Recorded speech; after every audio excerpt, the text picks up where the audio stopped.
અમદાવાદ મિત્ર ન્યૂઝની ટોપ 10 ખબરોમાં આપનું હાર્દિક સ્વાગત છે। આગામી 5 દિવસ ગુજરાતમાં છૂટાછવાયા વરસાદી ઝાપટા પડશે। હવામાન વિભાગ દ્વારા આગામી 5 દિવસ ગુજરાત રાજ્યમાં વાતાવરણ અંગે આગાહી કરવામાં આવી છે, જેમાં આગામી 5 દિવસ ગુજરાતમાં વરસાદની નહીવત શક્યતા છે।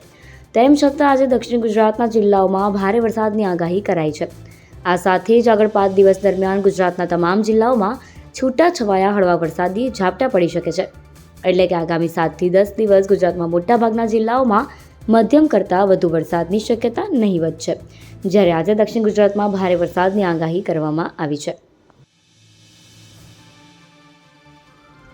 દાહોદના શિક્ષકનો આરએસએસની ભગીની સંસ્થાના વડા પર આક્ષેપ।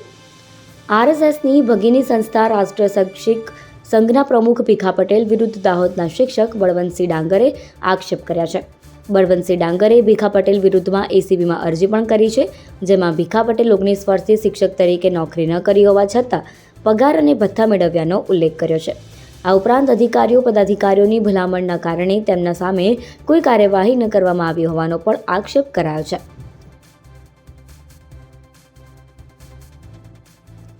અમદાવાદમાં બાળકો દ્વારા દારૂની ડિલિવરીનું રેકેટ ઝડપાયું।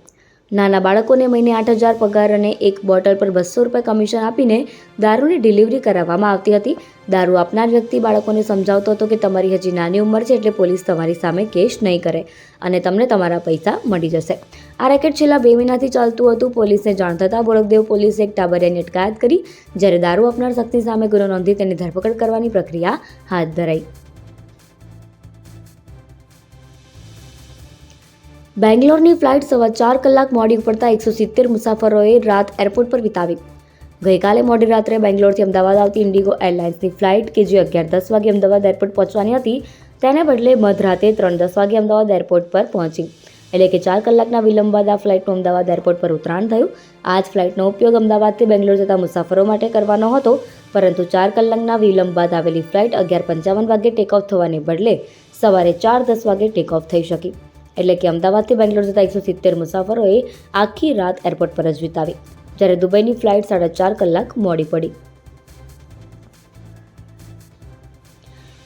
7 માળની હાઈટેક અમદાવાદ સીપી ઓફિસ તૈયાર। અમદાવાદ શહેરના પોલીસ હેડક્વાર્ટર ખાતે અત્યાધુનિક સુવિધા ધરાવતું નવું બિલ્ડિંગ તૈયાર છે। હાઈફાઈ સુવિધા સાથે સજ્જ આ બિલ્ડિંગમાં 7મા માળે પોલીસ કમિશનર બેસશે। બિલ્ડિંગમાં 2 માળના બેઝમેન્ટ પાર્કિંગમાં 3,000 કાર સહિતના વાહનો પાર્ક કરી શકાય છે, તો શહેરના મોનિટરિંગ માટે 180ની સિટિંગ કેપેસિટી સાથેનું ખાસ કમાન્ડ એન્ડ કંટ્રોલ સેન્ટર બનાવાયું છે। બિલ્ડિંગમાં કોન્ફરન્સ રૂમ અને કેન્ટીન પણ છે। અલગ અલગ માળ પર વિવિધ સુવિધા સાથે સજ્જ છે। મુલાકાતીઓને એરપોર્ટની માફક અહીં સ્કેનિંગ બાદ જ એન્ટ્રી મળશે। અમદાવાદમાં ઊંચી બિલ્ડિંગો બનાવતી ટાવર ક્રેનને પીક અવર્સમાં રોડ તરફ મૂવમેન્ટ નહીં કરી શકાય। અમદાવાદમાં ઊંચી ઇમારતો બનાવવામાં કન્સ્ટ્રક્શન ટાવર ક્રેનનો ઉપયોગ કરવામાં આવે છે। બાંધકામ દરમિયાન દુર્ઘટનાને ટાળવા તેમજ સાઇટ પર કામ કરતા મજૂરો અને નાગરિકોની સલામતીને ધ્યાનમાં રાખી અમદાવાદ મ્યુનિસિપલ કમિશન દ્વારા ટાવર ક્રેનના ઉપયોગ બાબતે કાર્યપદ્ધતિ નક્કી કરી છે। ટાવર ક્રેનના ઉપયોગ માટે મ્યુનિસિપલ કોર્પોરેશનને સલામતીના ભાગરૂપે કાર્યપદ્ધતિ મુજબ કામગીરી થશે તેની બાહેધરી આપવી પડશે। ગોતાની KN પટેલ સ્કૂલ અંગે ડીઈઓને ફરિયાદ મળી। ગોતામાં આવેલી ભાજપના નેતાની સ્કૂલમાં રાઇટ ટુ એજ્યુકેશન હેઠળ અભ્યાસ કરતા બાળકો સાથે ભેદભાવ થતો હોવાની ફરિયાદ ડીઈઓ કચેરીમાં આવી છે। KN પટેલ સ્કૂલમાં વિદ્યાર્થીઓ અલગ વર્ગમાં બેસાડવામાં આવતા હોવાની વાલીઓએ ડીઈઓને ફરિયાદ કરી છે। ડીઈઓ દ્વારા એજ્યુકેશન ઇન્સ્પેક્ટરને તપાસ સોંપવામાં આવી છે। તપાસ રિપોર્ટ આવ્યા બાદ ડીઈઓ દ્વારા કાર્યવાહી કરાશે। અમદાવાદની 1000 ફેક્ટરીઓ 2 દિવસ બંધ રહેશે। સાબરમતી નદીમાં છોડવામાં આવતા ગંદા પાણીને રોકવા મામલે અવારનવાર ટકોર કરવામાં આવી છે, ત્યારે હવે અમદાવાદ મેગા ક્લીન એસોસિએશન એટલે કે MEGAની લાઇનમાં ગેરકાયદેસર કનેક્શન શોધવા માટે સ્પેશિયલ ડ્રાઈવ કરવામાં આવશે। 16 અને 17 ઓગસ્ટ એમ 2 દિવસ મેગા લાઇનમાં કનેક્શન ધરાવતી વટવા, નારોલ, ઓઢવ, નરોડા સહિતની ફેક્ટરીઓ બંધ રહેશે। 2 દિવસ Ahmedabad municipal corporation GPCB mega દ્વારા સંયુક્ત રીતે મેગા લાઇનમાં ચેકિંગ હાથ ધરવામાં આવશે। જો કોઈ ગેરકાયદેસર કનેક્શન મળી આવશે તો તેને બંધ કરી કાયદેસરની કાર્યવાહી હાથ ધરાશે। તથ્ય પટેલે થારથી કાફેની દિવાલ તોડવાનો કેસ। ઇસ્કોન બ્રિજ અકસ્માત કરતા અગાઉ તથ્ય પટેલે SG હાઈવે પર આવેલ એક કાફેની દિવાલ સાથે ધાર ગાડી અથડાવીને તોડી નાખી હોવાની ફરિયાદ નોંધાઈ હતી, જે સંદર્ભે અમદાવાદ ગ્રામ્ય કોર્ટમાં ટ્રાયલ શરૂ થઈ ચૂકી છે। અમદાવાદ ગ્રામ્ય કોર્ટમાં આ મુદ્દે ફરિયાદ પક્ષના પુરાવા તપાસવાની કાર્યવાહીમાં ફરિયાદીની તપાસ કરાઈ હતી. રક્ષાબંધનના તહેવારને ધ્યાને લઈ એક્સ્ટ્રા બસો મુકાશે. રક્ષાબંધનના તહેવાર નિમિત્તે ગુજરાત રાજ્ય એસટી નિગમ દ્વારા મુસાફરોના ઘસારાને પહોંચી વળવા માટે વધારાની એટલે કે એક્સ્ટ્રા બસો દોડાવવાનો નિર્ણય કરવામાં આવ્યો છે.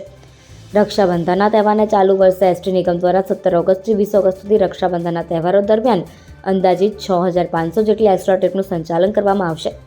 અમદાવાદ, વડોદરા, સુરત, મહેસાણા, જૂનાગઢ, રાજકોટ, જામનગર સહિતના ડિવિઝનમાંથી ટ્રાફિક પ્રમાણે એક્સ્ટ્રા ટ્રીપનું સંચાલન કરવામાં આવશે.